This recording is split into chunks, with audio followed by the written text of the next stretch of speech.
এই যে মৃত্যু হয়, মানুষের মৃত্যুর পর তার আত্মার কি হয়? প্রথম আত্মা বেরিয়ে গিয়ে নিজের শরীরটাকে দেখে তখন সে বিশ্বাস করতে পারে না যে সে মারা গেছে নাকি জীবিত রয়েছে। তাহলে একজন মানুষের মৃত্যু হয়েছে হুম, এবং তার দেহটি বাড়িতে রয়েছে এবং সেই দেহকে ঘিরে বাড়ির লোকজনের যে প্রতিক্রিয়াটা হয় সেইটা কি আত্মা দেখতে পায়? একদম দেখতে পায়। আর এই কারণেই কি আত্মা তার প্রিয় মানুষদের কাছে ফিরে আসতে চায়? একদম চায়।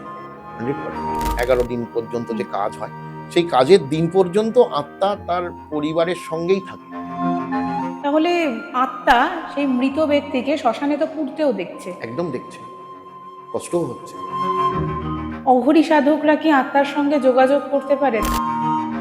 একজন মানুষের মৃত্যু আসন্ন, হুম, সেটা কি সেই মানুষটি জানতে পারে আগে থেকে? এটা কারুর বলা সম্ভব নয়। কিন্তু হ্যাঁ, তো এই কর্ণ-পিশাচিনী এক উপদেবী।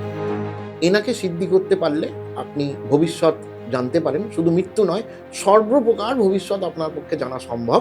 অনেকেই বলে যে অতৃপ্ত আত্মা মানুষের ক্ষতি বেশি করতে চায়। কেন? আত্মার জন্মানোর ইচ্ছা হলে সেই সময় যদি বডি রেডি না থাকে, তাহলে কোথায় আসবে? কিন্তু এই কনসেপ্টটা ভুল। আত্মা নিজের প্রয়োজনে বডি রেডি করে। শ্মশানে যেতে বারণ করা হয় কেন? সপ্তাহে অন্তত একবার ১ ঘন্টার জন্য শ্মশানে যাওয়া উচিত। বডিটা তো একটা জড় পদার্থ, যে পচন হয়ে যায়। এটার তো কোনো নিজস্বতা নেই। আত্মার একটা নিজস্বতা আছে। বডির নিজস্বতা আছে কোথায়?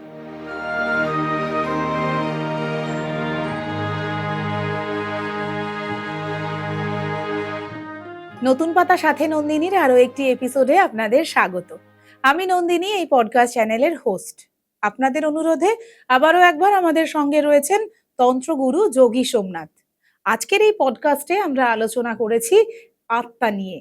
মানুষের মৃত্যুর পর সমস্তটা কি শেষ হয়ে যায়, না আত্মা আবার তার শরীরে ফিরে আসে? সাথে থাকুন এবং অবশ্যই সাবস্ক্রাইব করুন আমাদের চ্যানেল নতুন পাতা সাথে নন্দিনী।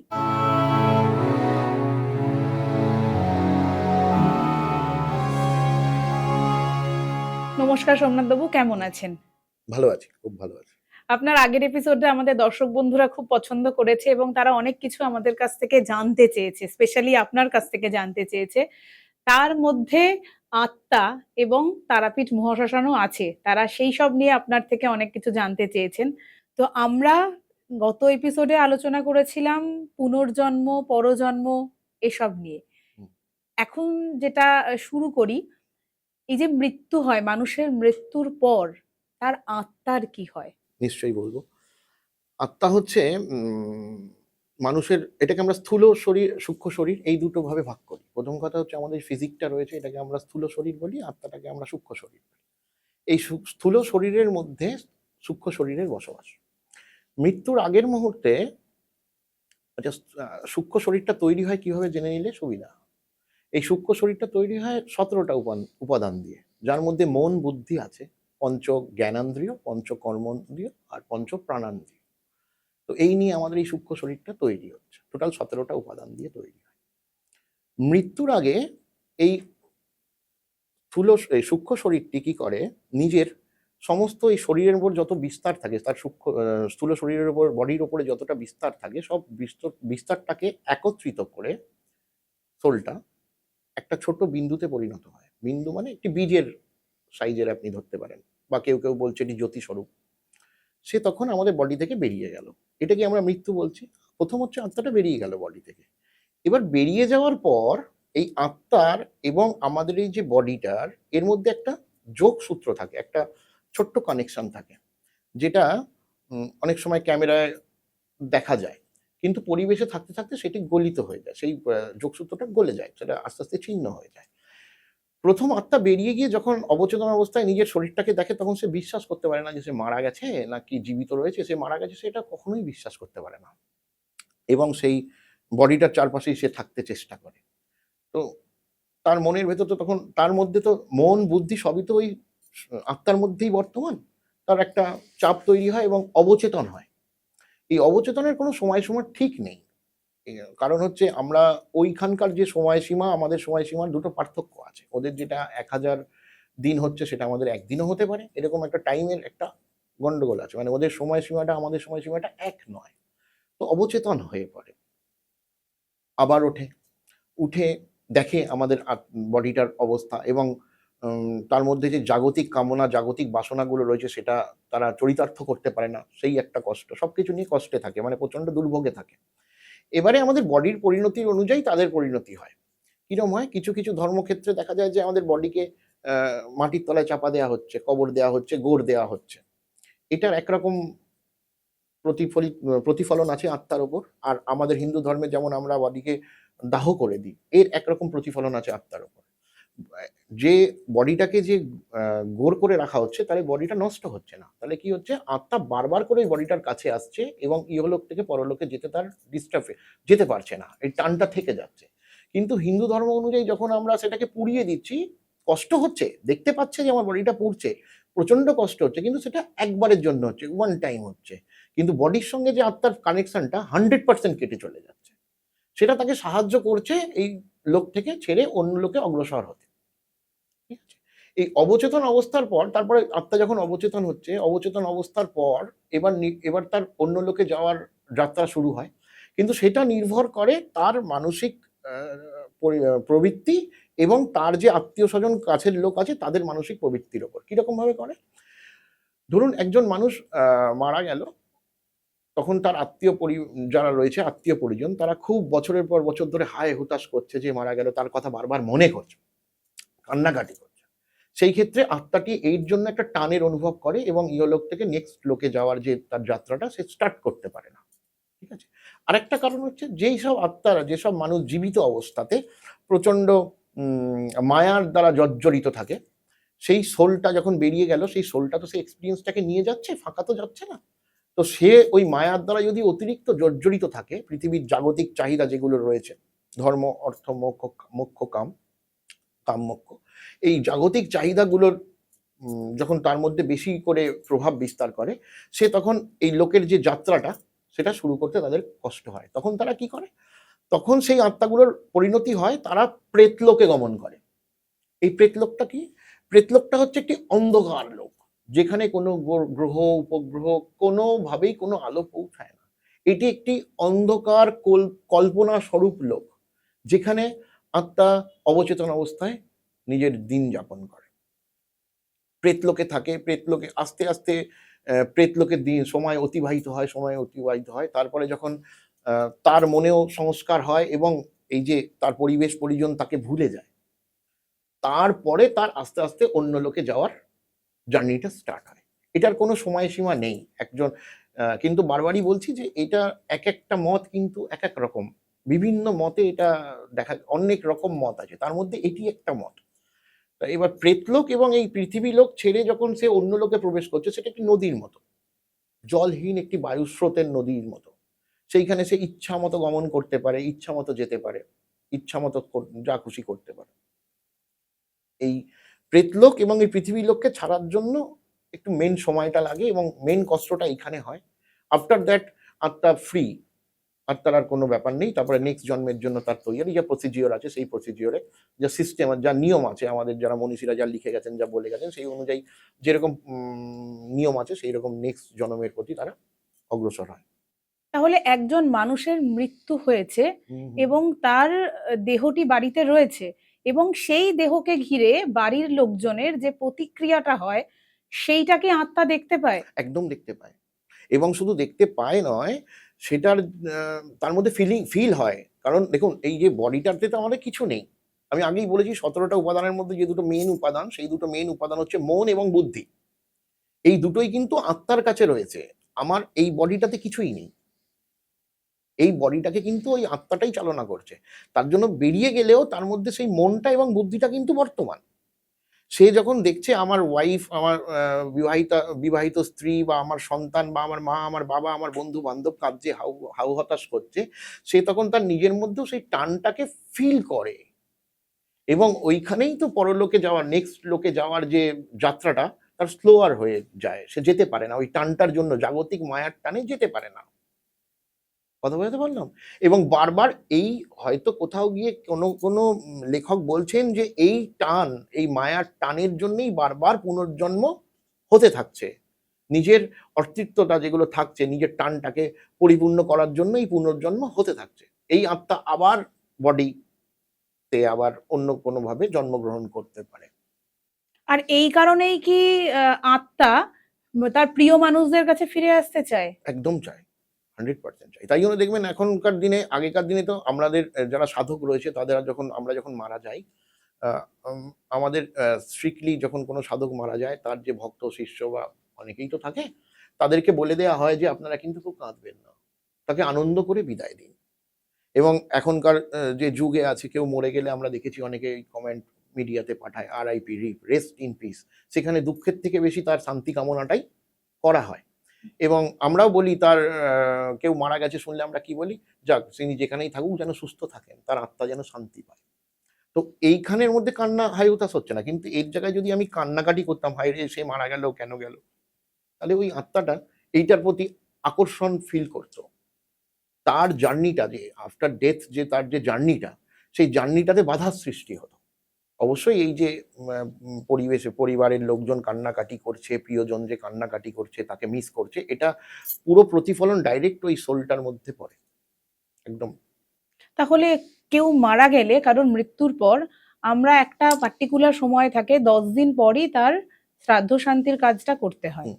বা 1 বছর পর যে বাৎসরিক কাজটা করতে হয়। এই যে টাইমটা, আত্মা কি থাকে আশেপাশে? দেখুন, এখানে এইটা বলতে গেলে আমাকে অন্য একটা মত নিয়ে কথা বলতে হবে। আ তো সেই আরেকটা মতবাদ অনুযায়ী আমাদের ১৩ দিন পর্যন্ত যে কাজ আমাদের হয় না? ১১ দিন পর্যন্ত হুম। যে কাজ হয়, সেই কাজের দিন পর্যন্ত আত্মা তার পরিবারের সঙ্গেই থাকে। এবং ততদিন পর্যন্ত সে বিশ্বাসও করতে চায় না যে আমি মরে গেছি। আ আ আমার বডিটা আর নেই। এবং রীতিমতো যেমন আমাদের স্থূল শরীরে যেমন খিদে পায়, তেমন তাদের পায়। যেমন পিপাসা পায়, তেমন পায়। কিন্তু তারা কোনোভাবেই সেই পিপাসা খিদেকে মেটাতে পারে না। সেটা তাদের একটা কষ্টর কারণ।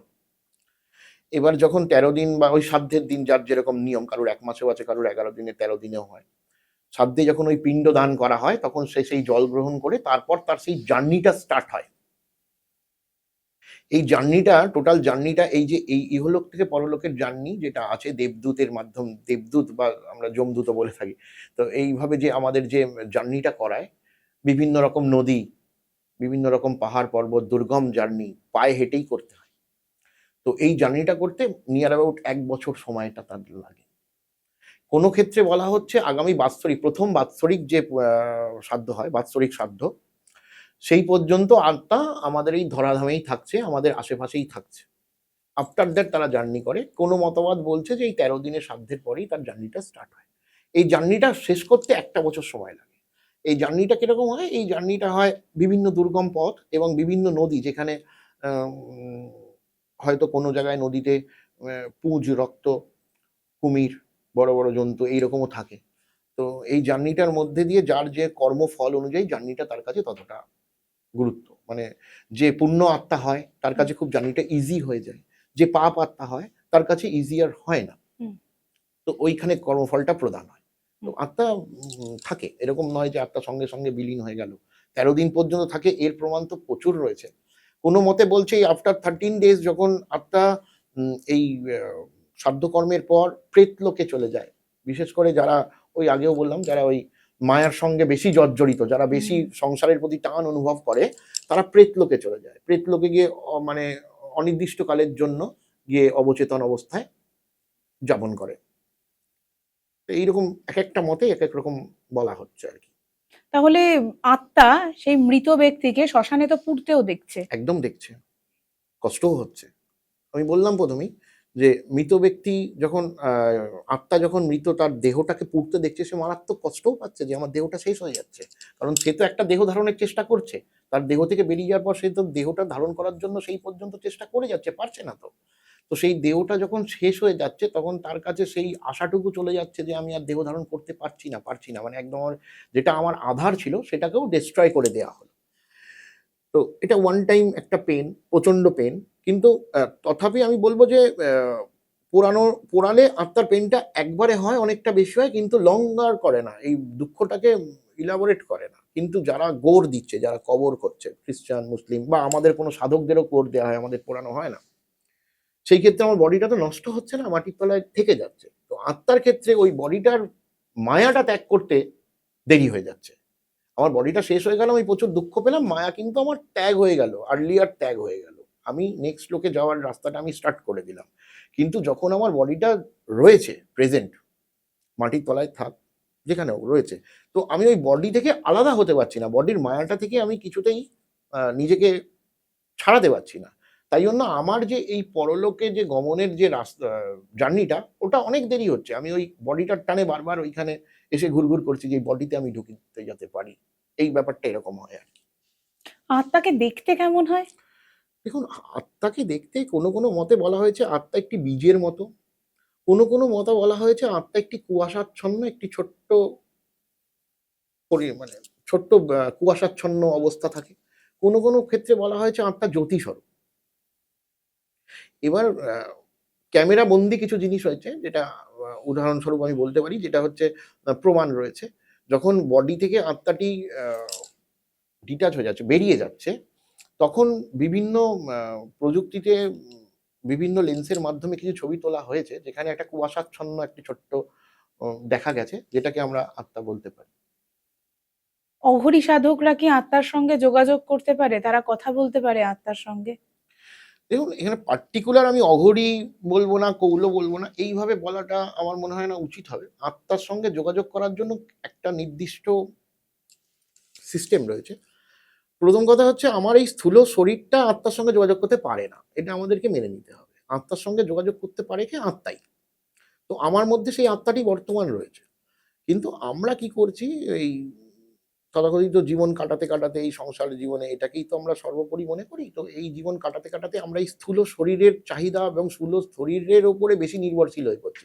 বেশি প্রাধান্য দিচ্ছি আমরা এই স্থূল শরীরটাকে। আমরা আত্মার প্রাধান্য কিন্তু বিশেষভাবে দিই না। আমরা মুখে বলি হয়তো আত্মা, কিন্তু আমরা আত্মাকে প্রাধান্যটা কিন্তু খুবই কম দিই। তো সাধকরা কি করেন?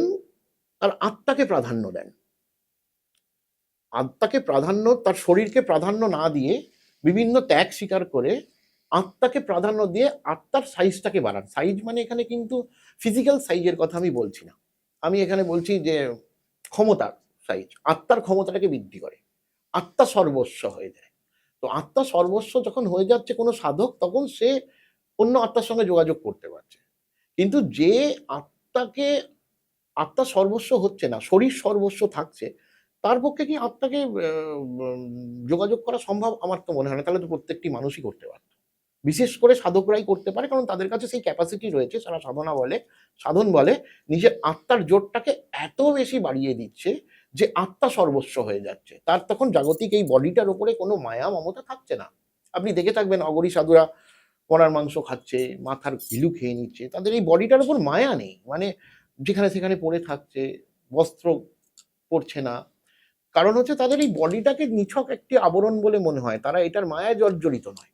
তারা কিন্তু আত্মা সর্বস্ব। এই আত্মাটাকে ভ্যালু করে তারা। আত্মাটাকেই এত বড় করে ফেলেছে, তারা আত্মা সর্বস্ব।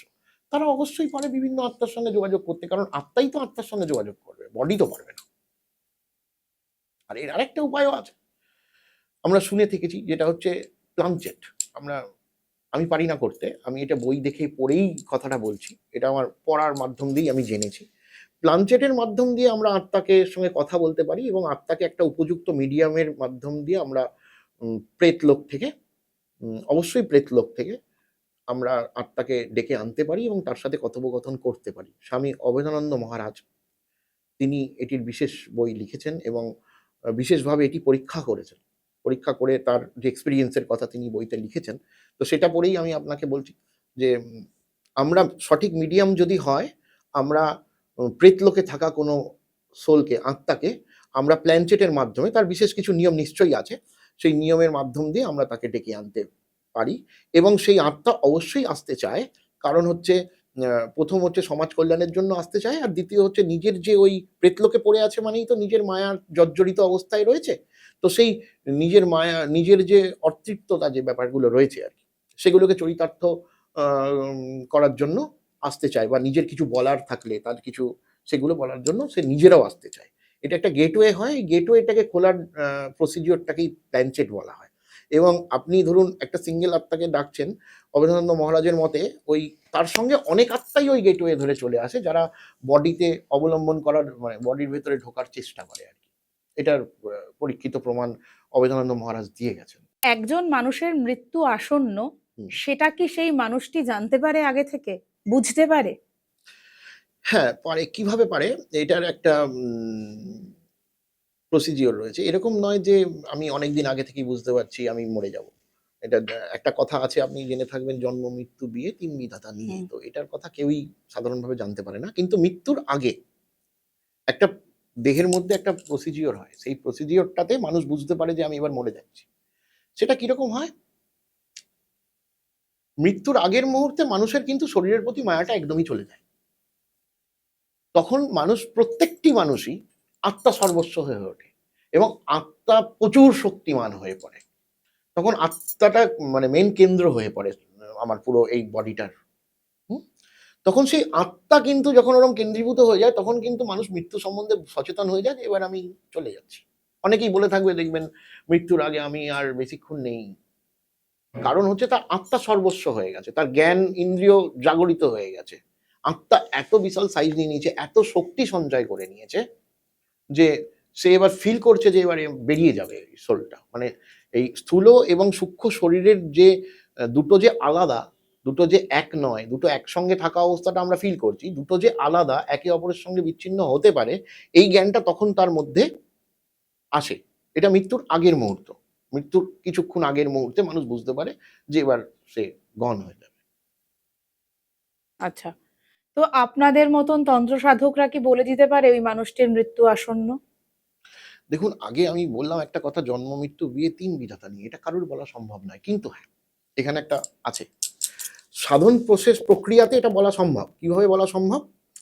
কিছু, কিছু বিশেষ সাধন আছে সেইগুলো করলে আপনি এই ব্যাপারে জ্ঞান লাভ করতে পারেন, ভবিষ্যৎ সম্বন্ধে জানতে পারেন। তার মধ্যে এখন যেটা বিশেষ করে সবাই করে থাকছে বা বলে থাকছে, সেটি হলো কর্ণ-পিশাচিনী সিদ্ধি। আচ্ছা। তো এই কর্ণ-পিশাচিনী এক উপদেবী।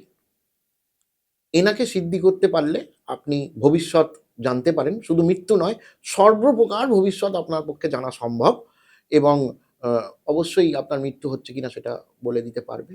এই কর্ণ-পিশাচিনী বিদ্যাটা কি?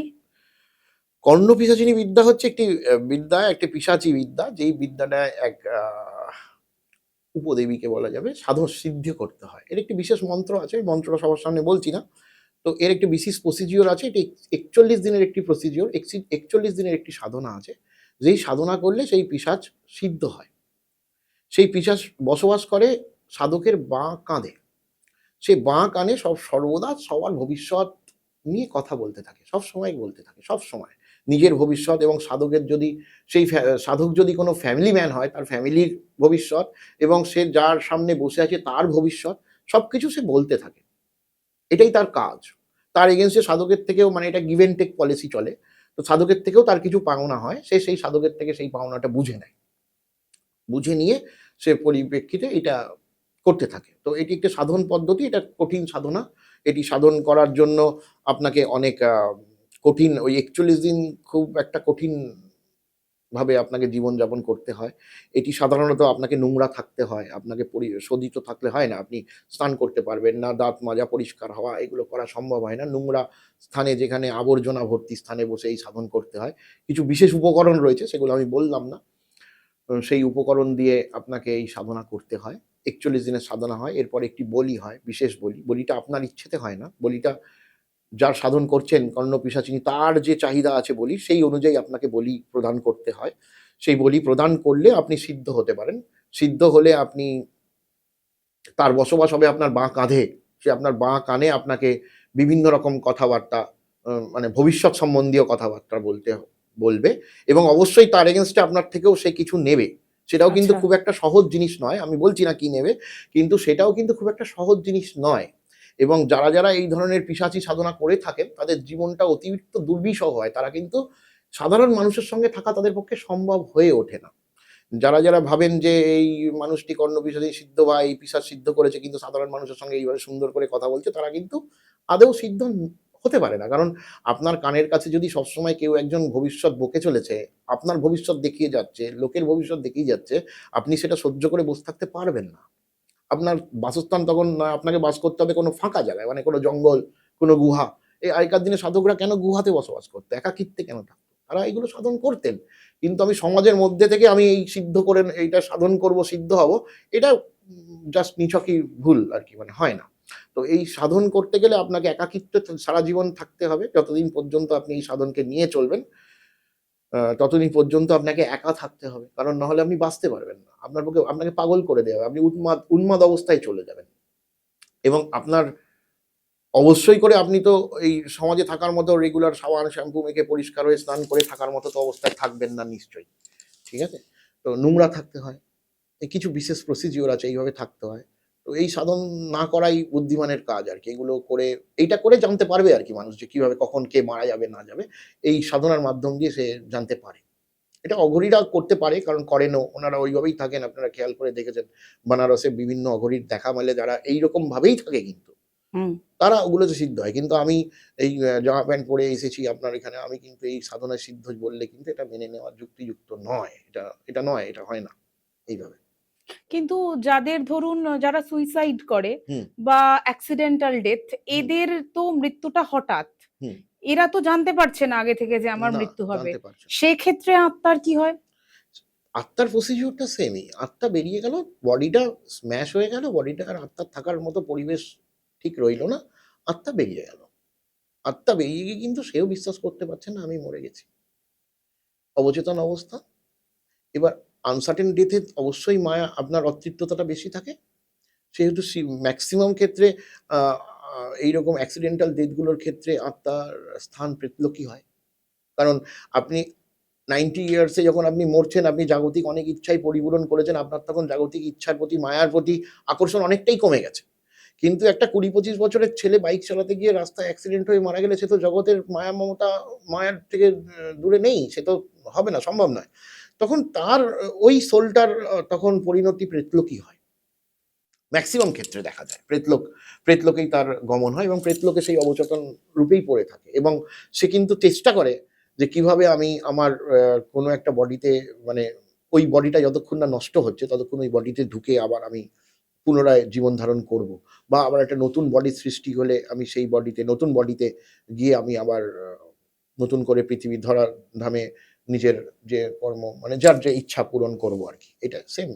এটা নয় যে কিছু আলাদা হয়। কিন্তু অনেক সময় শোনা যায় বা অনেকেই বলে যে অতৃপ্ত আত্মা মানুষের ক্ষতি বেশি করতে চায়। কেন? এবার অতৃপ্তটা কি নিয়ে এবার দেখতে, মানে দেখুন এখানে আমাদের একটা জিনিস আগে বুঝে নিতে হবে যে আপনি এই যে আপনার ৮০ বছরের লাইফে, আমি ধরে নিচ্ছি ৮০ বছর একটা মানুষ বাঁচে। ৮০ বছরের লাইফে যা এক্সপেরিয়েন্স করলেন, এইটা সম্পূর্ণটা কিন্তু আপনার আত্মা নিয়ে বেরোচ্ছে। এরকম নয় কিন্তু যে আপনার বডিতে ওটা ছেড়ে দিয়ে বেরোচ্ছে।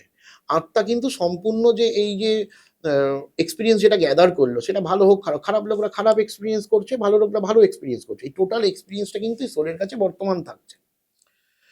তো যার খারাপ এক্সপেরিয়েন্স হয়েছে, তার সোলের মধ্যে নেগেটিভিটি বেশি রয়েছে, সে ক্ষতি করতে বেশি চাইছে। তা পুণ্য আত্মার কুআত্মা এটা তো বলেছে তার জন্যেই বলেছে। তো আমার এক্সপেরিয়েন্স, আমি যদি একটা রেপিস্ট হই, মার্ডারার হই, তো আমার আত্মা ওটাকেই সঞ্চয় করে রেখেছে, ওই এক্সপেরিয়েন্সটাকেই গ্যাদার করেছে। তো আমার আত্মার ওইটাই চরিতার্থ দেখাচ্ছে। কিন্তু আমি যদি ধরুন একজন সাধক হই, কারণ ভালো প্রবচন দিই, ভালো বই পড়ি ইত্যাদি, ইত্যাদি, তখন আমার আত্মা ওটাকেই আ আ গ্যাদার করে রেখেছে। আফটার ডেথ আত্মা ওটাকেই দেখাবে। তার জন্য তো ক্ষতি তো করেই। যারা মানে যাদের আত্মার এক্সপেরিয়েন্স ভালো না তারা ক্ষতি করার চেষ্টা তো করেই। এরম তাদের ভাইব্রেশন এ আপনি পৌঁছে গেলেই আপনার ক্ষতি সাধন হবে। এরম কোনো অভিজ্ঞতা আপনার আছে? অভিজ্ঞতা তো নেই, তবে হ্যাঁ, লোকজন আসে তাদের কথা বলতে পারি। এরকম ব্যাপার বলতে পারি। ৫-৭ দিন আগেই একজন, আমার এক ভক্ত আরকি এসেছিলেন। একজন মহিলা, ভদ্রমহিলা। তার মেয়ে তাকে নিয়ে এসেছিলেন।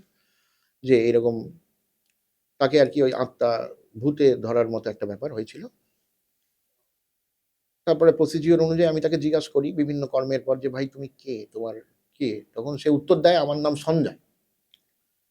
তো সঞ্জয়টি কে? এই সঞ্জয় জয়সওয়াল নাম।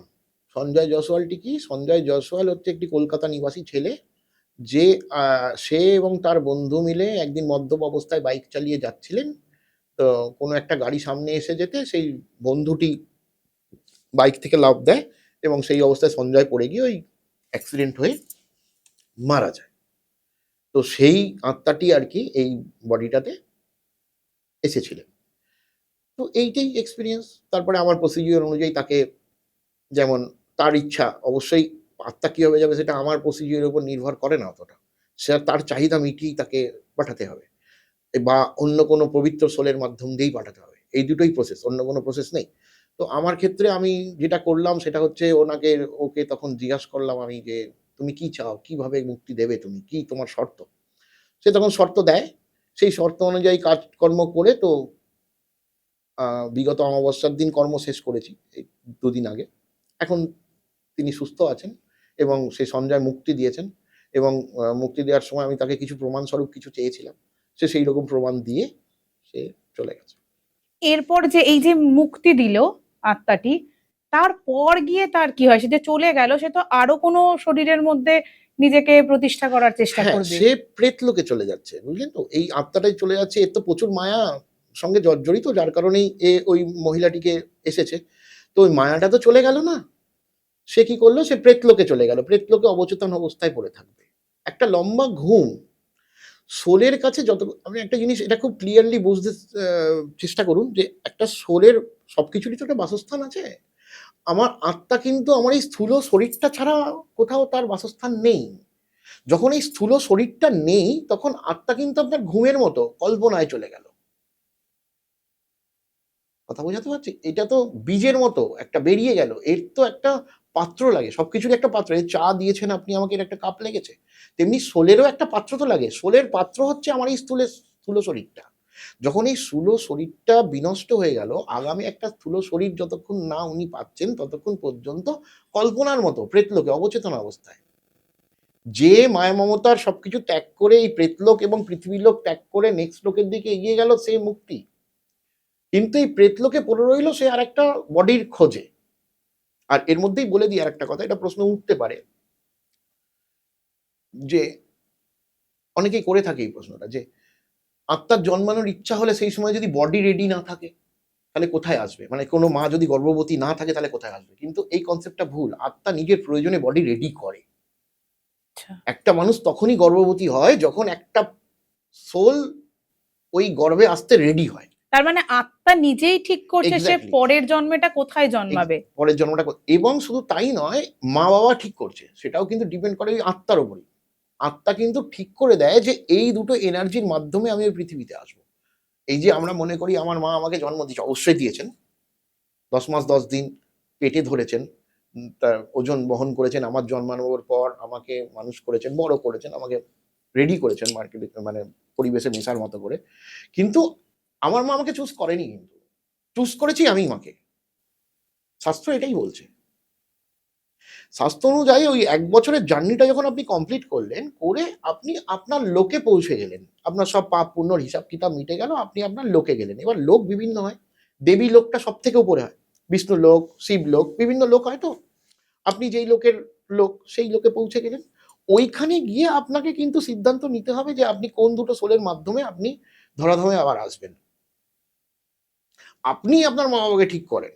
আপনার মা-বাবা কখনোই ঠিক করেন না। তার জন্য কোনো পশু বা কোনো প্রাণী দেখবেন না, কথাটা বলছি শুনতে খারাপ লাগলেও একটুখানি এটা প্র্যাকটিক্যাল। ঠিক করে না যে আজকে আমি গর্ভ ধারণ করব। নিছক শারীরিক আনন্দের জন্যই সে একটা বাচ্চা জন্ম দিয়ে দেয়। তার কিন্তু ঠিক থাকে না যে আমি আজকে গর্ভধারণ করব। মেবি নাও হতে পারে গর্ভধারণ।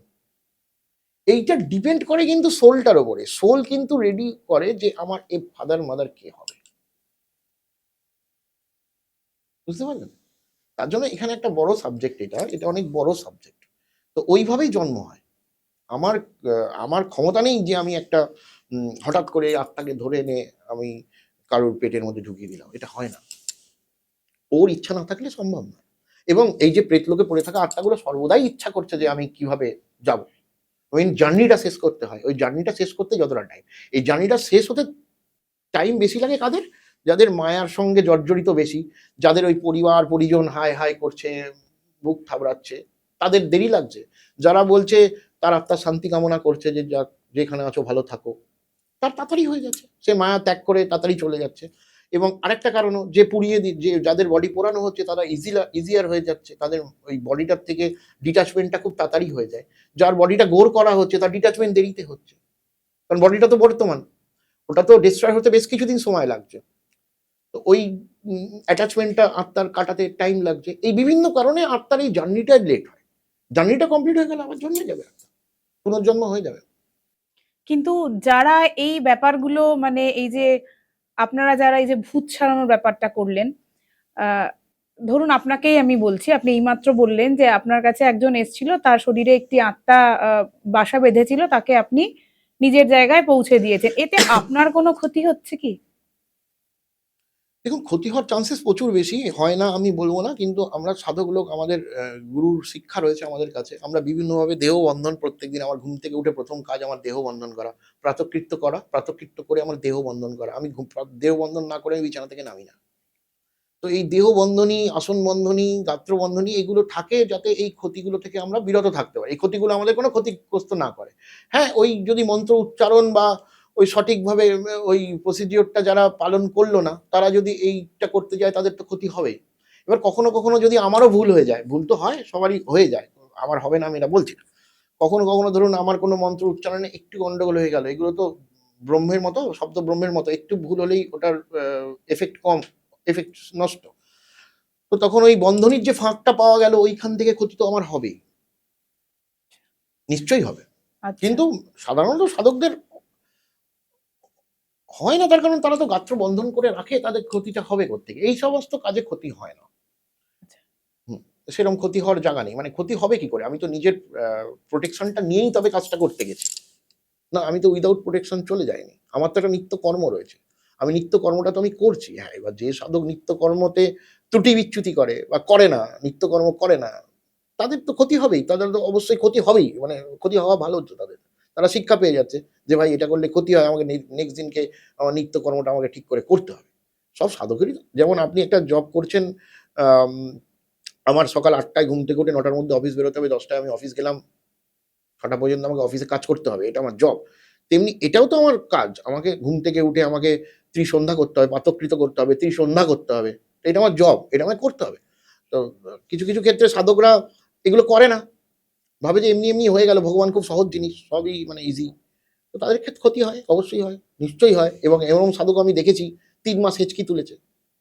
৩ মাস নিজের নামটি বলতে পারেনি। আমার নিজের এক গুরু ভাইয়ের কথা আমি বলছি। সে এরকমই একটা, সে যদিও বা এরকম আত্মার কাজ কিছু করে নাই। সে একটা ধূমবতী নিয়ে একটা অভিচার ক্রিয়া করেছিলেন। আগেরবার বলেছিলাম অভিচার ক্রিয়া সম্বন্ধে। হ্যাঁ। এরকম একটা অভিচার ক্রিয়া করেছিলেন। মা ধূমাবতীর কোনো একটি সাধনা করেছিলেন ধুনিতে বসে। তারপর ৩ মাস এত হেঁচকি উঠেছে, ৩ মাস কথা বলতে পারেনি। মানে নিজের নামটা বলার ক্ষমতাও ছিল না। চাকরি-বাকরি সব চলে গেছিল। তো এটা হয়। সে হঠাৎ করে একদিন মনে করল আমি সাধু, মন্ত্র জেনে নিল, মন্ত্র জেনে নিয়ে, উপকরণ জেনে নিয়ে আহুতি করে এই করতে ক্ষতি করছি লোকের বা অবিচার ক্রিয়া করছি, তাহলে অবশ্যই হবে। কিন্তু আপনি যদি অবশ্যই করে নিজের যে কর্ম রয়েছে সেটাকে সঠিকভাবে করতে করেন রেগুলার বেসিস, তো আপনার ক্ষতি হওয়ার চান্সেস খুবই কম। যাদের ক্ষতি হয় তারা নিজের কর্মটি করেন না। আপনি বললেন যে আত্মা পুনরায় জন্মগ্রহণ করার জন্যে আরেকটি শরীর খোঁজে, কিন্তু আত্মার যদি নেগেটিভ এনার্জি হয়, তাহলে সেই শরীরটার পজিটিভ এনার্জি হলে পারে দুটো এনার্জির কোনো সমস্যা হয় না? দেখুন, এখানে আমি বলেছি, আমি আরেকবার এটাকে ব্যাপারটাকে ক্লিয়ার করি। এই পজিটিভ বা নেগেটিভ ব্যাপারটা কিন্তু সম্পূর্ণ সোলের উপর নির্ভর করে, সোলের উপরে থাকে, বডিতে কিছু নেই।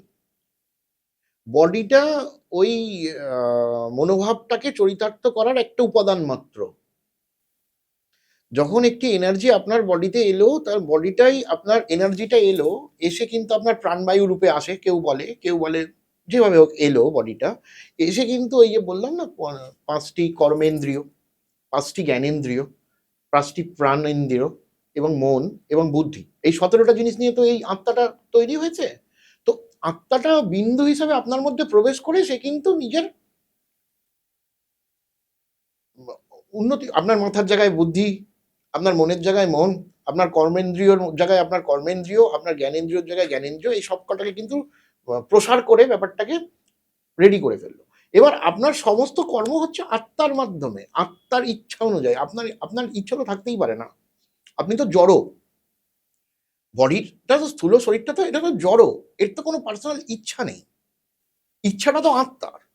এই নেগেটিভিটি বা এই পজিটিভিটি এই দুটো ডিপেন্ড করে আত্মার উপরে। এটা কিন্তু বডির উপরে নয়। আপনি একটা মানুষ যদি মারা গেল যখন, তখন কি আপনি মানুষটাকে বলতে পারেন এই বেটা বাজে বডি, নোংরা বডি? ওটা তো নয়, ওটা তো জড়। আমরা এই যে কনসেপ্টটা আছে এটা পজিটিভ, মেনলি থিঙ্কিং, চিন্তা ভাবনার উপরে। যে নোংরা চিন্তা করে তাকে আমরা নেগেটিভ বলি, যে ভালো সাধু সন্তদের মতো চিন্তা করে তাদেরকে আমরা পজিটিভ বলি। এটাই তো আমাদের মেইন কনসেপ্ট। তো এইটা তো হয় ওই মন আর বুদ্ধি যার আছে, মন আর বুদ্ধি তো আত্মার আছে, বডির তো কিচ্ছু নেই। বডিটা একটা ইঞ্জিন আর একটা স্থূল একটা আধার, যেখানে আত্মাটা আসে। আত্মাটা নিজের প্রসার করে, নিজের যে 17টা উপাদানকে ঠিক ঠিক জায়গায় প্রেরণ করে দিয়ে ঠিক ঠিক কাজগুলো করায়। নিজের মনের যে আগের জন্ম থেকে যে এক্সপিরিয়েন্স গ্যাদার করেছে, বা যেই রকমের সোল, ওটা যেই টাইপের সোল, সেই রকম কর্মে লিপ্ত হয়ে যায়।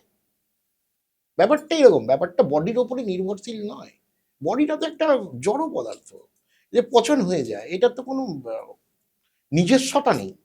আত্মার একটা নিজস্বতা আছে, বডির নিজস্বতা আছে কোথায়? বডি, আমি বলেছিলাম না আপনাকে প্রথমেই মৃত্যুর কথা বলতে গিয়ে, যে জড় বস্তুরও মৃত্যু আছে। তো এই ধরুন এই টেবিলটি বা এই চায়ের কাপটি 5 বছর বাদে এটা ভেঙে যাবে, এটাকে তো ফেলে দিতে হবে। তো আমার আত্মা যখন বেরিয়ে যাবে, ওই ভাঙা কাপটা আর আমার এই বডিটার মধ্যে পার্থক্য তো কিছু নেই। এটাও ডিস্ট্রয় করতে হচ্ছে, ওটাকেও ডিস্ট্রয় করতে হচ্ছে।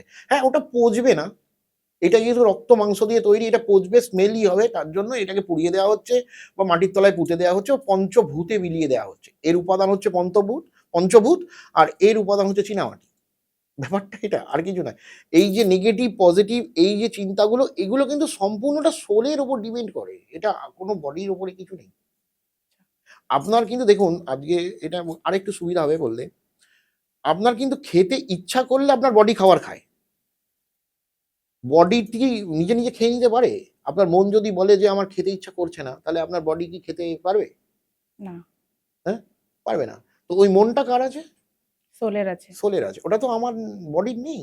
তো পুরো আমি চলছি আমার সোলের অধীনে। আমার তো এই বডিটা, খালি সোল কি করেছে, আমার বডিটাকে উম আঁধার করেছে, করে চলছে। তার নিজের যে এই ধরাধামে আরো থাকার যে ইচ্ছাটা পূরণ করছে।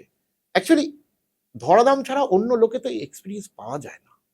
একমাত্র এই পৃথিবী লোক আছে, যেই লোকে কিন্তু আত্মারা এক্সপেরিয়েন্স গ্যাদার করতে পারে। এই পৃথিবীর লোকে যদি না আসে, বেরিয়ে যায়, এই পৃথিবীর লোক এবং প্রেতলোক ছেড়ে যদি উপরের লোকে চলে গেল, ধরুন একটা মত অনুযায়ী, বা পুনর্জন্ম যদি না হলো, ধরুন বডিতে যদি পুনর্জন্ম আত্মার না হলো, তাহলে এক্সপেরিয়েন্সটা তো গ্যাদার করতে পারবে না। এই নেগেটিভ পজিটিভ আপনি যাই বলে থাকেন না কেন, এগুলো তো গ্যাদার করতে পারবে না। এই এক্সপেরিয়েন্স গুলো তো সোল গ্যাদার করছে। সোলের জার্নিটা, এই 84 লক্ষ জনির যে জার্নিটা, এটা তো ওইটাই এক্সপেরিয়েন্স গ্যাদার করা হচ্ছে, আর কিছু নয়। মৃত্যুর পর শ্রাদ্ধ শান্তি করাটা এতটা জরুরি কেন? সাধ্য কথার অর্থ আমার গুরু, এর আমি আক্ষরিক অর্থ বা বইয়ে লেখা অর্থের কথা বলছি না। আমার গুরুর মুখ থেকে শোনা কথা হচ্ছে, সাধ্য কথার অর্থ হচ্ছে শ্রদ্ধার অর্ঘ্য।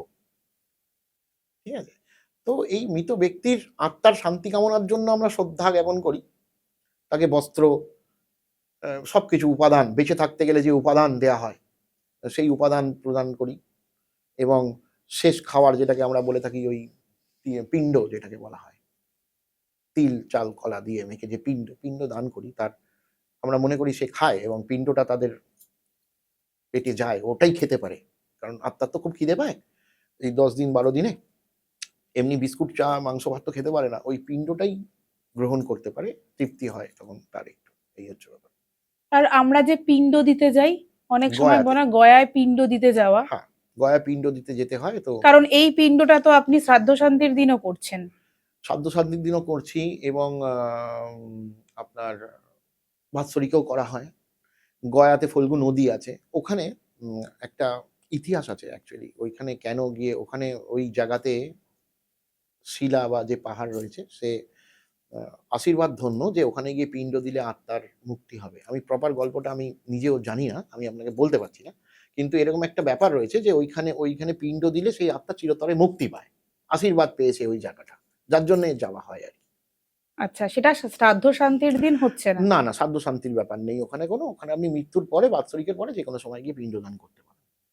আচ্ছা, আর একটা সবসময় অনেকেই বলে যে এই মৃত্যুর পর ওই মানুষটির অনেক রকম দোষ ত্রুটি পাওয়া গেছে, হ্যাঁ, যেগুলো পূজা অর্চনা করলে পারেই সেই দোষ ত্রুটিটা হ্যাঁ, ঘুচবে। বিভিন্ন দোষ হয়, ত্রিপাদ দোষ, একপাদ হ্যাঁ, দোষের পুজো লাগে না, ত্রিপাদ দোষের পুজো হয়, পুজো করতে হয়। দ্বিপাদ দোষ, পুজো বারের দোষ, দিনের দোষ, এরকম বিভিন্ন দোষ আছে। ৩ টে দোষ হয়। এই দোষ পায়। এই দোষের উপরে এইগুলো নির্ভর কিসের মানে কি হয় এগুলো এগুলো অ্যাকচুয়ালি? স্বাস্থ্যগত ব্যাপার। এগুলো হুম, শাস্ত্রতে লেখা আছে এইবারে মরলে এই দোষ হবে, হুম। এইরকম এই তিথিতে মরলে এই দোষ হবে। এরকমভাবে দোষ ফিক্স আছে যে এই মঙ্গলবারে মরলে এই এতটা দোষ পাবে, হ্যাঁ, বুধবারে এবং এগুলোর জন্য অনেকে ভয় পায়। ভয় পায়, পুজো করতে হয়। হ্যাঁ, কথায় আছে ত্রিপাদ দোষ করলে আত্মা প্রেতজনি প্রাপ্ত হয়। এরকম আচ্ছা, আছে এবং তার বিশেষ পুজো পদ্ধতিও আছে এবং বিশেষ পুজো করতে হয়। আচ্ছা। এবং আমরা যখন নতুন বাড়ি কিনতে যাই, সেখানেও অনেকে অনেক রকম পুজো অর্চনা করে তারপরে ঢোকে। হুম, বা অনেক ক্ষেত্রে শোনা যায় যে ফ্ল্যাট বাড়িতে সরি। বিভিন্ন হুম, রকমের সমস্যা হচ্ছে, বিভিন্ন রকমের আওয়াজ পাওয়া যাচ্ছে, শব্দ পাওয়া যাচ্ছে। হুম। এই ব্যাপারগুলো কি সত্যি হয়? হয়। এটা আমি আপনাকে বলি, এটা বৈদিক মত বা শাস্ত্র মতের কথা। বাস্তু সম্বন্ধে যে বই পুস্তক আছে তাতে লেখা আছে বাস্তুতে ৫১ টি দেবতা, অপদেবতা, অসুর মিলিয়ে ৫১ জন একটা বাস্তুতে বসবাস করে। তাদের আলাদা, আলাদা ফিক্সড জায়গা রয়েছে। হুম? তো বাস্তুর যদি সামঞ্জস্য কোনোভাবে বিগড়ে যায়, তখন সেইখানে তো নেগেটিভও রয়েছে, পজিটিভও রয়েছে। তো নেগেটিভ যদি আ এনহ্যান্স হয়ে যায়, কোনো সামঞ্জস্য বিগড়ে গেল, তখন সেখানে এইসব উৎপাতগুলো তো অবশ্যই হয়ে থাকে। এবার ধরুন আমরা যেটা সাধারণভাবে দেখে থাকি বাস্তুক্ষেত্রে বিভিন্ন কোণগুলো দেখে থাকি। একেকটা কোণে একেকটা ফিক্স আছে। যেমন ঈশান কোণ দেবাদিদেব মহাদেবের স্থান। তাই তো? তো সেইখানে যদি আমাদের একটা বাস্তু করা হলো, আমি সেকেন্ড হ্যান্ড বাড়ি কিনলাম। সেখানে গিয়ে আমি দেখলাম আমার ঈশান কোণেতে টয়লেট রয়েছে। যেটা আমরা পূজা স্থান হিসাবে বিবেচনা করে থাকি। সেই স্থানে যদি টয়লেট রয়েছে, যেখানে পূজা করতে হয় সেখানে আমরা মলমূত্র ত্যাগ করছি। তাহলে অবশ্যই জায়গাটার সমতা বিগড়ে গেল। সমতা বিগড়ে গেল যখন তার পজিটিভিটি ওখানটা পজিটিভ কোণ যেখান থেকে পজিটিভ ভাইব্রেশনটা রিলিজ হবে। সেই পজিটিভ ভাইব্রেশনটা রিলিজ হলো না, উল্টে নেগেটিভ ভাইব্রেশনটা রিলিজ হলো। অটোমেটিক্যালি বাস্তুর ভাইব্রেশনও পাল্টে গেল। এইরকমভাবে আমরা করে থাকি আরকি বাস্তুর ব্যাপারটা। এবং তার বিশেষ পুজো আছে। ওই ৫১ টা দেব পুজো অর্চনা, তার বিশেষ হোম যজ্ঞ করে সেই তাকে শান্তি করতে হয় আরকি। কিন্তু অনেক সময় তো ভূতের ভয়ও পায়। হ্যাঁ, ভূত আছে তো, বাস্তুতে ভূত থাকে তো। থাকে না এরম না, প্রত্যেকটি বাস্তুতেই বললাম তো এনার্জিস থাকে। তো ওই সমতা বিগড়ে গেলে ব্যাপারটা হয়ে যায় আরকি। ওই যে আপনারা তো এই ধরনের অনেক ক্রিয়াকর্ম হ্যাঁ, ওই করেন। তখন বাস্তু জাগ বলে একটি অনুষ্ঠান হয় আচ্ছা, এবং ভৌতিক যদি কোনো ক্রিয়াকলাপ হয়, যেখানে মানে অলৌকিক কিছু ক্রিয়াকলাপ হচ্ছে, ভৌতিক, ভূতের অস্তিত্ব একদম বোঝা যাচ্ছে, সেখানে অদ্ভুত শান্তি, নারায়ণ বলিযাগ এই ধরনের কিছু বৈদিক ক্রিয়া আছে সেগুলো আপনার করতে এরকম হয়। কোনো অভিজ্ঞতা আছে? হ্যাঁ, আমি অনেক বাস্তুজাগ করে থাকি। অনেক, অনেক মানে করেই থাকি। এগুলো তো করতে হয়ই। এগুলো মানুষের বাস্তুর প্রবলেম হলে তো আমাকে বাস্তুজাগ করেই সেটাকে ঠিক করতে হবে। নাহলে তো আমি পারব না। তো হ্যাঁ, হরিপাল বলে একটি জায়গা আছে, আপনারা হুম, জেনে থাকবেন তারকেশ্বরের কাছাকাছি। ওইখানে হুম, একটি বাড়িতে আমার ওইটা একটা একটুখানি রহস্যময় ব্যাপার। আমি এটা বলছি আপনাকে। ওখানে একটি তেলের মিল ছিল। হুম। সর্ষের তেলের মিল ছিল। তো বাড়ির সঙ্গেই, বাড়ির গ্রাউন্ডে অনেক বড় মাপের বাড়ি। তো গ্রাউন্ডে মিলটা ছিল, উপর তলাতে লোক থাকত। তো মিলটা বন্ধ হয়ে যায় যথারীতি কোনো কারণে। এবং ওই মিলটির বাইরে একটা ছোট বাগান ছিল। সেই বাগানের মধ্যে মানে ছিল মানে আছে এখনো বিভিন্ন গাছ, নারকেল গাছ, বেল গাছ, জবা গাছ, বিভিন্ন রকম গাছ। ওটাকে তাদের গোয়াল ছিল, গরু থাকে না তাই জন্য গাছ-ফাছ হয়ে নোংরা হয়ে রয়েছে। সেই বাড়ির একটি ছেলে ৩ টে সন্তান, তার মধ্যে একটি সন্তান সুসাইড করে মারা গেছেন বা রেলওয়ে অ্যাক্সিডেন্টে মারা গেছেন। বড় সন্তান যিনি ছিলেন তিনি ওই স্থানে গিয়ে বসে তার ভাইকে ডাকতেন আরকি। মানে খুব ভাইয়ের খুব ভালোবাসার ব্যাপার ছিল। তো ভাইয়ের মায়া ত্যাগ করতে পারে। বছর পর বছর ভাইকে ডেকে যাচ্ছেন, কান্নাকাটি করছেন এবং বিভিন্ন কোনো একজন তান্ত্রিকের কাছ থেকে ভাইকে ফেরানোর জন্য কোনো একটা মন্ত্র দিয়েছিলেন। উনি ওই মন্ত্র চ্যান্টিং করতে শুরু করে আরকি। এই করতে, করতে কি হয় বাড়ির পুরো ভাইব্রেশনটা বিগড়ে যায়। বাড়িতে ভৌতিক অত্যাচার একদম স্টার্ট হয়ে যায়। এবার আমি আগেই বলেছি সোল এইগুলো করলে অ্যাটাচড হয়ে পড়ে। অটোমেটিক্যালি হয়ে যায়। তো তখন যথারীতি আমার এক বন্ধুর মাধ্যম দিয়ে আমাকে তারা ডেকে পাঠায়। আমি যাই। গিয়ে দেখি এবং ফিল করতে পারি যে এখানে নেগেটিভ এনার্জিস বা সোল মানে যেটা মানে অতৃপ্ত আত্মা যাকে বলছি আমরা, সেই তাদের অস্তিত্ব বুঝতে পারি। আমাদের কিছু ফিলিংস হয়। আমাদের একটু ওই ভাইব্রেশন ক্যাচ করার সামান্যতম ক্ষমতা আছে। আমরা একটু ক্যাচ করতে পারি। তো আ আ ফিল হয়। তারপর যথারীতি অদ্ভুত শান্তি পুজো করে, নারায়ণ বলিযাগ করে, শ্যামা শান্তি করে বাড়িটা ঠিক করে দিই এবং বর্তমানে তারা এখনো আমার ভক্ত আছে। আ এখনো তারা ভালোভাবেই জীবনযাপন করছে, আর অসুবিধা হয়। তেমনি আরেকটা বাড়িতেও আমি যাই, এই ঘটনাটাও বলি। সেই ছেলেটি বিয়ে করেছিলেন, বাচ্চা ছেলে, বাচ্চা মেয়ে একটা বিয়ে করেছিলেন। বিয়ে করে 4-5 মাসের মধ্যে বইটি সুসাইড করে মারা যান আর কি। তো মারা যাওয়ার পর সদ্য বিবাহিতা স্ত্রী মারা গেছে, সধবা স্ত্রী, এগুলো তো প্রচন্ড অতৃপ্ত হয়। তো ওই বাড়িটার প্রতি প্রচন্ডভাবে এফেক্ট হয়। ধরুন ওই বাড়িতে তার ছেলেটির পিসি থাকতো, তাকে সিঁড়ি থেকে ফেলে দিয়ে হাত পা ভেঙে যায়, এরকম বাড়িতে কেউ ঘুমাতে পারে না, থাকতে পারে না। এরকম বিভিন্ন উৎপাতের মধ্যে তারা পড়ে যায় আর কি। সেই ক্ষেত্রে আমাকে ডাকেন আর কি, তারা পরিচিতি ছিল, ডেকেছিলেন। তো আমি গিয়ে আমার যে প্রসিডিউর আছে সেই রকম কর্ম করে সেই বাস্তুকে এখনো পর্যন্ত ঠিক আছে, সে তারা সুস্থভাবে সে আবার বিয়ে শাদী করেছে, করে তার বাচ্চা সন্তান হয়েছে এবং জীবনযাপন ভালো করছে। শ্মশানে যেতে বারণ করা হয় কেন? দেখুন, শ্মশানে যেতে বারণ করা হয় তার অনেক রকম কারণ আছে এবং অনেকগুলো দিক দিয়ে এটা আমি আ বলতে পারবো, বলবো আরকি। ১ম হচ্ছে গিয়ে শ্মশান হচ্ছে এমন একটি জায়গা যেটাকে শ্মশান কাকে বলা হয়? যেখানে সবকে শয়ন দেয়া হচ্ছে। মানে সবকে শয়ন দেয়া হচ্ছে মানে না, সবটাকে ডিস্ট্রয় করা হচ্ছে। সেটা পঞ্চভূতে মিলিত করা হচ্ছে। এটা একটা প্রক্রিয়া হয় যেখানটা, সেটা হচ্ছে শ্মশান। কেউ পুড়িয়ে দিচ্ছে। আপনি কবরস্থানকেও যদি শ্মশান বলে থাকেন, ওটাও তো শ্মশান। তো সেখানে মাটিতে পুঁতে দেয়া হচ্ছে যে আমার এই অবচেতন এই যে দেহটাকে আমি নষ্ট করছি। যেতে বলে না, তার একটা বিশেষ কারণ আছে, সেটা হচ্ছে যে এই বডির টানে সোল কিন্তু ওখানে প্রেজেন্ট থাকে। এবার শ্মশানে নিশ্চয়ই একটি সোলকে ডিস্ট্রয় করা হচ্ছে না। অনেক সোল, অনেক সোল ওখানে বর্তমান। এইটা একটা কারণ যে তাদের পজিটিভিটি নেগেটিভিটিটা মানুষের সঙ্গে অ্যাটাচড হবে। কারণ আমি আগের এপিসোডেই বলেছিলাম, ওদের সারাউন্ডিং ভাইব্রেশন এ যদি আপনি এসে যান তো ওদের মতো আপনার ওই হয় ব্যাপারটা। ওটা একটা কারণ। দ্বিতীয় কথা হচ্ছে, আমরা জানি যে আমরা যখন আমার বডি থেকে যখন আত্মাটা বেরিয়ে যায় তখন সায়েন্স অনুযায়ী আমার শরীরে যত রোগ জীবাণু আছে বাইরে বেরোতে শুরু করে দেয়। তো ওটা একটা কারণ, ওখানে জীবাণুময় জিনিস থাকে। শ্মশানের ধরুন ওই কাপড়-চোপড় সবই নোংরা, সব পড়ে থাকে। তো সেই একটা জীবাণুর কারণ আছে, আপনাকে ওই জন্য যেতে বারণ করছে। তৃতীয় কারণ আছে, যেটা হচ্ছে আমরা ভাবি না কিন্তু এটা একটা বড় কারণ, যেটা হচ্ছে শ্মশানে যদি আমরা যাই, যে বডিটাকে আমরা পোড়াচ্ছি, আমরা ওটা নিয়ে কান্নাকাটি হাই হুতাশ বেশি করে ফেলব। তো বডিতে এমনিই বডিটা আত্মা তো বডিটা নষ্ট হচ্ছে বলে এমনিই কষ্ট পাচ্ছে।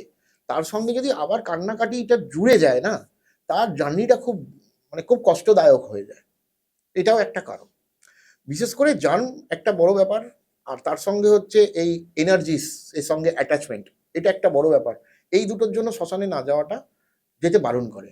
কিন্তু তথাপি আমি বলি বা অনেকেই বলে থাকেন, রিসেন্টলি একজন বলছিলেন আমি শুনছিলাম এবং আমারও মত এটা, মানুষের প্রত্যেক হপ্তাতে সপ্তাহে অন্তত একবার ১ ঘন্টার জন্য শ্মশানে যাওয়া উচিত।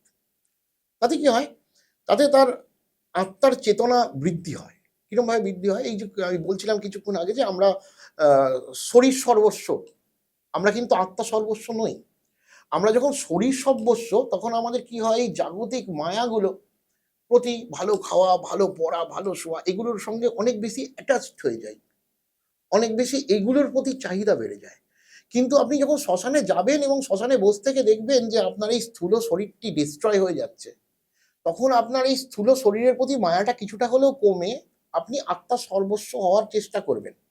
ওখানে গিয়ে আপনার এই জ্ঞানটা একদম 100% আপনার মধ্যে চলে আসবে যে আমার বডিটা কিছু নয়, আমার সোলটাই অ্যাকচুয়াল।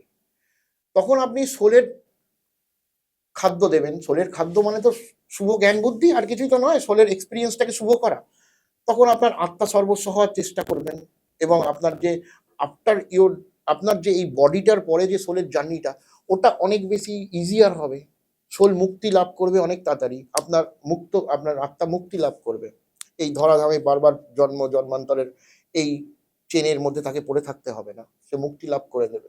তো এইটা আমি বলি যেতে আরকি। মানে অন্তত সপ্তাহে ১ বার করে যাওয়া উচিত। গিয়ে ১ ঘন্টা করে চুপচাপ বসে দেখা উচিত যে কি হচ্ছে। তাহলে আমাদের এই যে মিথ্যে একটা জিনিসের উপর যে এত বেশি এই আমাদের চাহিদা, মায়ার জগতে আমাদের এই চাহিদা, আমার এই চাই, আমার ওই চাই, আমার এই সুন্দর জিনিস চাই, এগুলো থাকবে না। এটা না থাকলে আপনি সোল সর্বস্ব হবেন, আত্মার খাবারটা দেবেন। শরীরকে খাবার না দিয়ে আত্মাকে খাবার দেবেন। সেক্ষেত্রে আপনার সোলের উন্নতি হবে। কারণ সোলটাই তো জার্নি করবে, আপনি তো আর জার্নি করবেন না। আমরা তো জার্নি করি না। আফটার একটা সার্টেন এজ আমার বডিটা নষ্টই হয়ে যাবে। জার্নি করবে আমার সোলটাই। তো যতটা সম্ভব ভালো এক্সপেরিয়েন্স তাকে দেওয়াটা আমার মনে হয় ভালো। তাতে কি হয়? নেক্সট যদি আপনাকে পুনর্জন্ম আসতে হয়, আমার সোলটাকে আবার পুনর্জন্ম আসতে হবে। তখন আমি ভালো ভালো কাজই করবো, আমার সোলটার এক্সপিরিয়েন্সগুলো যদি গুড থাকে। আমার সোলের এক্সপিরিয়েন্সে যদি আমি এই সুন্দর খেয়ে গেলাম, সুন্দর সেজে গেলাম, সুন্দর জামা কাপড় পরে গেলাম, এই বাহ্যিক আউটফিটের উপর বেশি নজর দিয়ে করে গেলাম, সোল সেই এক্সপিরিয়েন্সটাকে গ্যাদার করলো, করে নেক্সট জন্মেও তো সেইগুলোই চরিতার্থ করবে। কিন্তু আমার যদি এক্সপিরিয়েন্সটা আত্মাকে খাদ্য দেওয়ার মতো, মানে নিজের আত্মার শক্তি বৃদ্ধি করার মতো এক্সপিরিয়েন্স হয়, যেটা শ্মশানে বসেই পাওয়া যায়, তাহলে নেক্সট যে জন্মটা আমার হবে, আমার সোল যে নেক্সট বডিটা ধারণ করবে, সে অনেক অনেক অনেক বড় সাধক হতে পারবে, বা একটা সঠিক সোল হতে পারে, যেটাকে আমরা পজিটিভ সোল বলে থাকি আর কি। তো আমি বলবো শ্মশানে যান, অবশ্যই বাড়িতে এসে জামা কাপড়টাকে কেচে নেওয়া উচিত, ওই কাপড়ে বেডরুম বা নিজের বাড়ির ভেতর প্রবেশ না করা উচিত, আর সাবান দিয়ে বাস নিজেকে ভালো করে পরিষ্কার পরিচ্ছন্ন করে জীবাণুমুক্ত করে ঘরে যাওয়া উচিত। এইটুকু করলেই ঠিক আছে, এর বেশি শ্মশানে একদমই যাব না, এটা যুক্তি খুব বেশি সঠিক নয়। জানটা খুব বেশি মেন, ওটার জন্যই যতটা প্রোটেকশন নেওয়া যায়। কিন্তু শ্মশানে গিয়ে মিনিমাম একটা কর্মরত মানুষকেও ছুটির দিন অন্তত 1 ঘন্টার জন্য শ্মশানে গিয়ে বসা উচিত, যে আমার এই বডিটার কি আল্টিমেট হচ্ছে সেটা দেখাটা আমাদের এই জীবন দশাতে খুব প্রয়োজন। মরে যাওয়ার পর তো আমার সোল দেখবে, কিন্তু আমি জীবন দশা থেকে আমরা এড়িয়ে চলি, কিন্তু আমাদের জীবন দশায় আমাদের এটা দেখা অবশ্যই প্রয়োজন, এটা ভালো মানুষ হওয়ার জন্য বা ভালো সোলকে ভালো করার জন্য। সাধকরা কেন সাধনার জন্যে তারাপীঠ মহাশ্মশানকেই বেছে নেন? তারাপীঠ মহাশ্মশানকে আমরা, প্রথম কথা মহাশ্মশান, দ্বিতীয় কথা মহাশ্মশান, যে কোনো মহাশনই সাধনার যোগ্য, কারণ মহাশ্মশানে প্রচুর পরিমাণে বডি ডিস্ট্রয় হয়, সেখানে অনেক সোলের আগমন, এবং ওই যে জিনিসটা একটু আগে বললাম, নিজের পরিণতি দেখা। সাধনা তো করা নিজেকে চেনার জন্য, আর তো কিছু নয়। হু অ্যাম আই, এটাই সাধনার একমাত্র প্রশ্ন, গৌতম বুদ্ধর সময় থেকে চলে আসছে, এখনো সেই একটাই প্রশ্ন, এটাই মানুষ খুঁজে পায় না, যে আমি কে। জানে হয়তো, কিন্তু বিশ্বাস করে না, মানে না। তো ওইটা শ্মশানে বসলে খুব বেশি ওটা আপনি তাড়াতাড়ি জ্ঞান লাভটা হয়। দ্বিতীয় কথা, তারাপীঠের মহাশ্মশানের ব্যাপারটা হচ্ছে, তারাপীঠ হচ্ছে মায়ের স্থান, তারা মায়ের স্থান, তারা মা হচ্ছে জগৎ মাতা, জগতের মাতা হচ্ছে তারা মা। তো মায়ের কাছে বসে মায়ের সাধন করব, বা যে কোনো দেবদেবীর সাধন করব, সেটা মায়ের আশীর্বাদে খুব তাড়াতাড়ি উত্তীর্ণ লাভ হবে, মানে তাড়াতাড়ি সফল হওয়ার চান্সেস খুব বেশি। এবং পরিবেশে মায়ের যে প্রভাব, পজিটিভ প্রভাব, মায়ের যে একটা প্রভাব, সেটা মারাত্মক প্রচুর ভালো। তো এই জন্যই আর কি। অনেকের মুখেই শোনা যায় তারাপীঠ মহাশ্মশানে নাকি বিভিন্ন রকম অলৌকিক ঘটনা ঘটে। তা আপনি তো দীর্ঘদিন তারাপীঠ মহাশ্মশানে সাধনা করেছেন, তো এরকম কোনো অলৌকিক ঘটনার সম্মুখীন হয়েছেন? আমি অলৌকিক ঘটনা অনেক কিছুরই সম্মুখীন হয়েছি, তবে আমি একটা অলৌকিক ঘটনা বলছি, যেটা সত্যিই আপনাদের অলৌকিক লাগবে। মানে অলৌকিক মানে সেটাই তো, যেটাকে আমরা বিশ্বাস করতে পারি না, এটাকেই তো অলৌকিক লাগবে। তো আমি একটা ঘটনা বলছি, যেটাকে হয়তো বিশ্বাস করতে অসুবিধা হবে। ভূত প্রেতের এগুলো তো হয়েই থাকে। তো তারাপীঠ শ্মশানের একটা দারুণ ব্যাপার রয়েছে, ওখানে গুরু বামদেবের সমাধি রয়েছে, আপনারা জানেন হয়তো, শ্মশানের ভেতরই। মায়ের পদবদ্ধও রয়েছে। প্রথম মায়ের মন্দিরটা কিন্তু জয়দত্ত সদাগর যে মন্দিরটা মায়ের প্রথম করেছিল, সেটা কিন্তু ওইখানেই করেছিল, শিমুলতলাতেই করেছিল প্রথম মন্দিরটা ওখানে। আফটার দ্যাট রামজয় রামজীবন যে ছিলেন, রামজীবন ওখানকার জমিদার ছিলেন, তিনি মন্দিরটাকে ওখানে শিফট করেছিলেন। প্রথম মন্দির কিন্তু শ্মশানেই ছিল। তো মা কি করে, প্রত্যেকদিন রাত্রিবেলা গুরু বামদেবের একটা ঘাট আছে, বামদেব ঘাট বলা হয়, সেই মন্দির থেকে বেরিয়ে এসে ওই ঘাটে পা ধুয়ে শ্মশানে ঢুকে মায়ের ছেলের সঙ্গে দেখা করতে যান। আর মায়ের ছেলেকে, কোলের ছেলে গুরু বামদেব। এটা কিন্তু অনেক অনেক অনেক লোক ফিল করে, আমি নিজে ফিল করেছি। মায়ের ছমছম নুপুরের যে শব্দ, সেটা একদম পাওয়া যাবেই যদি আপনি গিয়ে একটুখানি খুব মন দিয়ে এটাকে শোনার চেষ্টা করেন, শ্মশানে বসে থেকে। তো একদম আপনি শুনতে পাবেনই যে সে যাচ্ছে, রাস্তা ধরে গিয়ে বামদেবের সমাধিতে চলে যাচ্ছে। মানে এটা হচ্ছে মারাত্মক অলৌকিক ঘটনা, যেটা মানে ভাবা যায় না যে একজন দেবীর অস্তিত্ব আমি মানুষ শরীরে থেকে এত সহজেই উপলব্ধি করতে পারবো। তো এর থেকে বড় অলৌকিক ঘটনা তো আর কিছু নেই। বাকি ভূত প্রেত তো আছে, যেমন আছে তেমন আছে, ওগুলো তো আর বলার কথা কিছু নেই।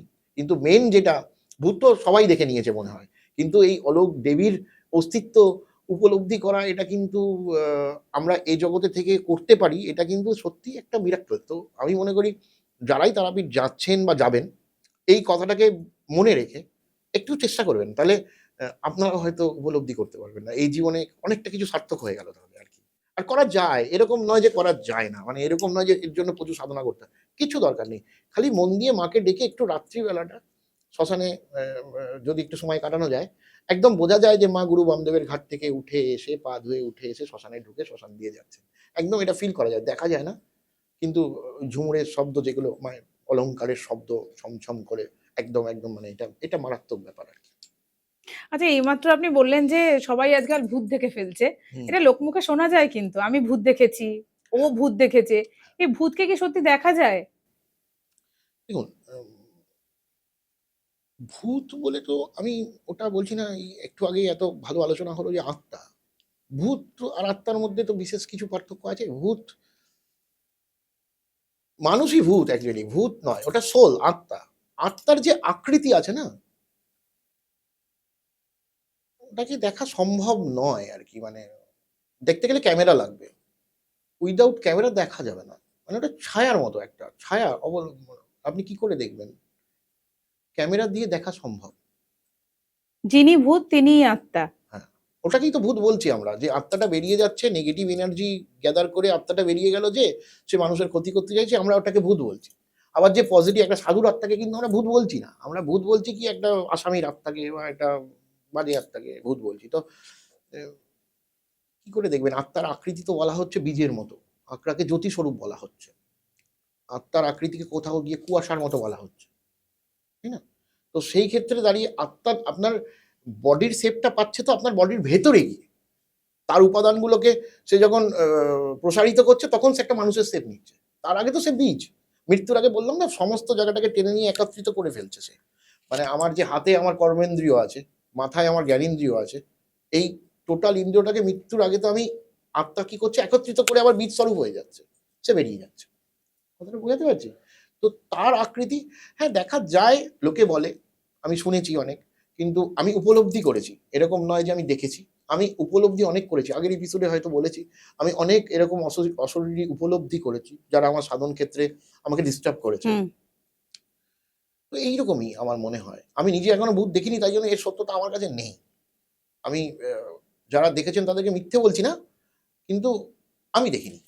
আমি ফিল করেছি অবশ্যই। অস্তিত্ব আমি অবশ্যই স্বীকার করি, কিন্তু ভিজিবিলিটি আমি স্বীকার করি না।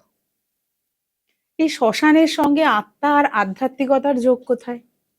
ওই যে বললাম, শ্মশানে আপনি, শ্মশান হচ্ছে সবকে স্বয়ং দেওয়া, যেখানে আত্মার পরিণতি হয়। মানে আল্টিমেটলি আপনার আত্মার পরিণতিটা কি হচ্ছে, আপনি আপনার জীবনের পরিণতিটা কি হচ্ছে, সেই পরিণতিটা শ্মশানেই কিন্তু হচ্ছে। এটা জ্ঞান, আপনার আত্মজ্ঞান। যে আত্মজ্ঞানটা কিন্তু আপনার পরিণতি দেখেই কিন্তু বিকশিত হতে পারে। আপনি কিন্তু, আপনি বলছি বারবার, কিছু মনে করবেন না। মানে আমি আপনি বলতে এই জাগতিক মানুষকে বলছি আরকি। এই যে মানুষ কিন্তু আত্মজ্ঞানের সঙ্গে নেই। যদি আত্মজ্ঞানের সঙ্গে থাকতো তাহলে কিন্তু আ এই আমার এই জামাটা পছন্দ নয়, এই জামাটা পছন্দ, এটা বলতো না। বা আমি বিরিয়ানি খেতে ভালোবাসি, আলু ভাতে ভাত তো আমি খাই না, এটা বলতো না। কারণ ওটা, খাওয়াটা তো নিছকই পেট ভরানোর জন্য। গলার বাইরে রামকৃষ্ণদেব বলে গেছে, টেস্ট এইটুকু, গলা, জিভ বেরিয়ে গেলেই সব সমান। আলু ভাতে বিরিয়ানি তিনি আত্মজ্ঞান সম্পন্ন লোক ছিলেন, তাই জন্য বলেছিলেন। আমরা তো সাধারণ মানুষ, আত্মজ্ঞান সম্পন্ন নই। যার কারণে ওই আত্মজ্ঞান অর্জন করার জন্য শ্মশানে যেতে সাধনা করা উচিত। কারণ শ্মশানে গেলে আমার শেষ পরিণতিটা আমি নিজের চোখে সর্বদা দেখতে পাচ্ছি। যে আমি যেটাকে নিয়ে রয়েছি, যেটাই আমার সর্বস্ব মনে হচ্ছে, যেইটার আনন্দের জন্যে আমি সারা জীবন সাধন করে এলাম, যে ভাই আমি গায়ে একটা ভালো ক্রিম লাগাচ্ছি, এই করছি আর করছি, সেই বডিটাই পুড়িয়ে দেওয়া হচ্ছে। আল্টিমেট আমার অস্তিত্বটা সোলেই আছে। এই আত্মজ্ঞান বিকশিতের জন্য শ্মশান হচ্ছে সবথেকে বিশেষ জায়গা সাধন ভজন করার জন্য। অসংখ্য ধন্যবাদ সোমনাথ বাবু, এতটা সময় আবার নতুন পাতা সাথে নন্দিনীকে দেওয়ার জন্যে। আপনার গতবারের এপিসোড দেখে দর্শক বন্ধুরা অনেকেই আপনার চেম্বার ডিটেলসটা জানতে চেয়েছিলেন, সেটা যদি আবার আমার দর্শকদের জন্য একটুখানি বলে দেন। চেম্বার বলতে দেখুন, আমি মেনলি আমার শেওড়াফুলিতে আমার গৃহ মন্দির আছে, ওখানে আমি লোকজনের সমস্যা যারা আসে আমি তাদের দেখি। এছাড়া ডোমজুর, হাওড়া ডোমজুড়ে আমার একটি চেম্বার নতুন করে উদ্বোধন হয়েছে, আমি ওখানে গিয়ে বসছি। এবং তারাপীঠে তো আমি পাওয়া যায়, অমাবস্যার আগে পরে আমাকে পাওয়াই যায়। বা বিশেষভাবে তারাপীঠে আমি থাকি, মাসে ৫-৭ দিন ১০ দিন তো থাকি। আর আপনার ফোন নাম্বারটা? আমার ফোন নাম্বার ওইটাই, 8116022122।